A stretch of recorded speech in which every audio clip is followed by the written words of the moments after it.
Hey guys, Ryan here for Bender Wins. Hope everyone's doing well today. Here with your daily free picks and masterclass, guys. Combining them today. No, I'm not in the Great White North and don't get internet signal, but I only have 2 plays for you guys today. So I only have 2 plays. I actually thought about, in all honesty, and you guys know, I do videos pretty much every day, but a couple times a month, I just don't post a video, if I just have a couple games here and there. I decided to do a video because I do have a 2-unit play. So although I only have 2 plays, I do have a 2-unit play. So I decided to do a video for everyone here. Again, when I started the masterclass, I think I said to you guys originally, 5 to 6 times a week, I would post all my picks. I think I've done it every single day. So I didn't want to miss today because there's a 2-unit play. Just a couple things really quickly, guys. So first, I just want to clarify. A couple things with masterclass. Okay, so first off, guys, people are asking, well, what's the difference between masterclass or masterclass with full card at the top? So masterclass, guys, is basically a video series. So once a week we post new videos on more or less advanced sports betting theory, how to become a professional. I've posted a number of systems on there. The last video I did was exactly how I handicap my game start to finish, so you guys can do the same. But if you want all my plays every day, so if you want my full card, then you have to go to Masterclass plus full card. So that's the $99 options, top option. So it's like whatever, $3-4 a day, but you get all my picks. If you just go with just the Masterclass, it's just a video, the educational video series, guys. A new video every single week. But if you want the picks, you have to go to Masterclass plus full card. And for whatever reason, when you're doing it, guys, there's a link down below. You can click on that, but you got to do it from a computer. I don't know why it doesn't work from a phone. You would figure that Google on YouTube might have technology figured out, but apparently not.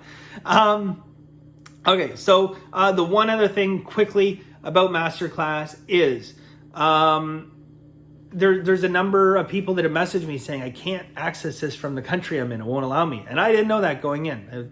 I guess buried in Google's terms and services. So I'm going to come up with something. I'm going to come up with a way for you guys to do it. Maybe not through YouTube, but I'm going to find a way. So bear with me, and I am working on that. Okay, so all right. We have 2 plays for you guys today. Yesterday, we finished 2-2 on the free plays. We finished 2-2 in Masterclass as well, but Masterclass we had 2 underdogs, including Kansas City. Kansas City plus 190. And I said in the video, guys, if you're in Masterclass, I said there's a ton of value on that game. But I have a couple plays here for you today. Actually, just really quickly, just something I want to mention. So part of handicapping baseball, guys, I think I've said this before. If you're looking at favorites, you should be looking at games where your tendency is towards the under. If you're looking at betting dogs, well then your tendency should be towards the over in those games. And with yesterday's game in Kansas City, I like Kansas City plus 190. Like I said, tons of value in the game, but I like the over as well. And I was very, very close to betting the over right before game time. I didn't, which I had of now. I didn't, but the fact that I liked the over, it further reinforced my pick that, Kansas City plus 90.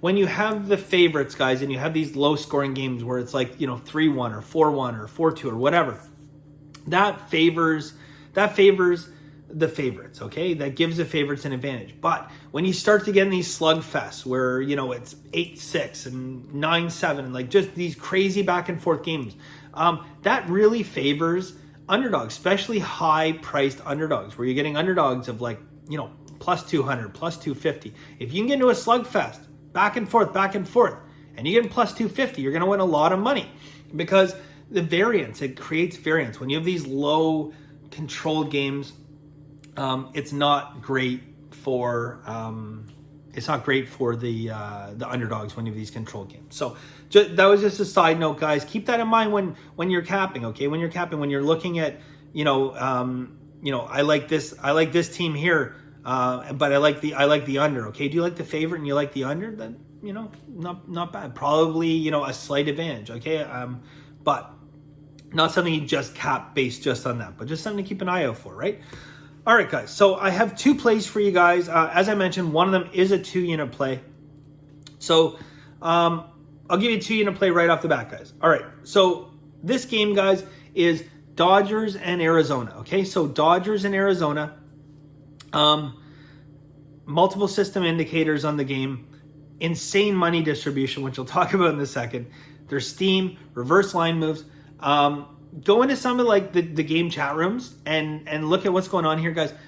You got Clayton Kershaw pitching, and you have a total of 9. The public is all over the under. Okay, I mean all over the under. The money distribution in this game is completely insane, guys.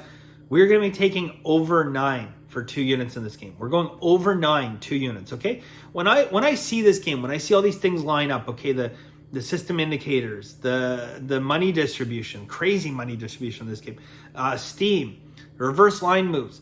I see all that, guys. It feels nice and it feels familiar. It's like sliding into a nice warm bath, right? I mean, it feels good. So I'm used to, again, I see this game, guys, and I see everything line up, and I see how heavy the public is on the under in this game. And then I see all the sharps on the over. It's a no-brainer for me, guys. Everything lines up. This is a 2-unit play. LA Dodgers, Arizona, over 9. Yeah.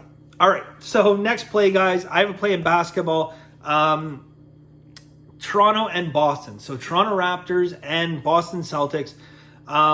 This particular game, guys, I'll give you guys like a little bit of a system. Not really a system, but something to keep an eye out for. But our pick in this game, guys, is going to be under 209.5. So we're going under 209.5. Now, when you start to get later into basketball series, you get later into the series where you're looking like, games 5, 6, 7. Your tendency on those games should always be towards the under. And I think I've talked about this before. Certainly true in hockey. We know that now, right? But it's true in basketball as well. The defense tightens up, and I've talked about this in previous videos. It tightens up later in the series, okay? And your tendency should be towards the under. And I'm going to give you a way, guys, that you can identify without, crazy expensive systems and everything, games that might have potential value, okay? So this game opens up at 210, all right? Now let's say it goes from 210. We're in game 5 or 6 or 7. It doesn't matter, but later in the series. And it opens up at 210. And then it goes up to 212 or 212.5 or whatever, okay? Lay off that game. That is not a green light to bet the over. Lay off the game. As a rule of thumb, NBA 6, 7, and 8, I don't bet overs unless the world lines up on it, and then it's just going to be a 1-unit play. I don't do it, okay? Now, on the flip side of the coin, guys, if you have a total 210, okay, games 5, 6, 7, and that total drops, half a point or a point, now you're looking at games that are going to win around 60% of the time, very close to 60% of the time, okay? It's a big advantage in these late games, guys. The public does not take this stuff into account. They don't, okay? They're not taking into account the fact that it's later in the series and defense going to tighten up, okay? They're looking at this any other game. They see a low total, like 210. They bet the over, guys. And then the total decreases, guys. It's called a reverse line move. It's a reverse line move, right? You have the public and the majority betting the over on this game, and the line comes down. Why did it come down? To get more money on the over, okay? I don't know. You call it whatever you want, guys. Like, there's people out there still this day that, I don't know, brainwashed by Vegas or something, but they say there's no such thing as a trap line. They just don't get it. There's no such thing as a trap line. Guys, there's the majority of bets on the over, okay? The line goes down. Vegas wants more money on the over. There's no question about it. So, guys, we're going under 209.5. And again, I wasn't even 100% sure I was going to do today's video, but, there was a lot of educational stuff to pass along, plus a 2-unit play, right? So hopefully you guys learned a lot today. I really, really appreciate all the support and everything, guys. And, been doing pretty well lately. So hopefully we keep it going today. So as always, guys, have a very lucky day.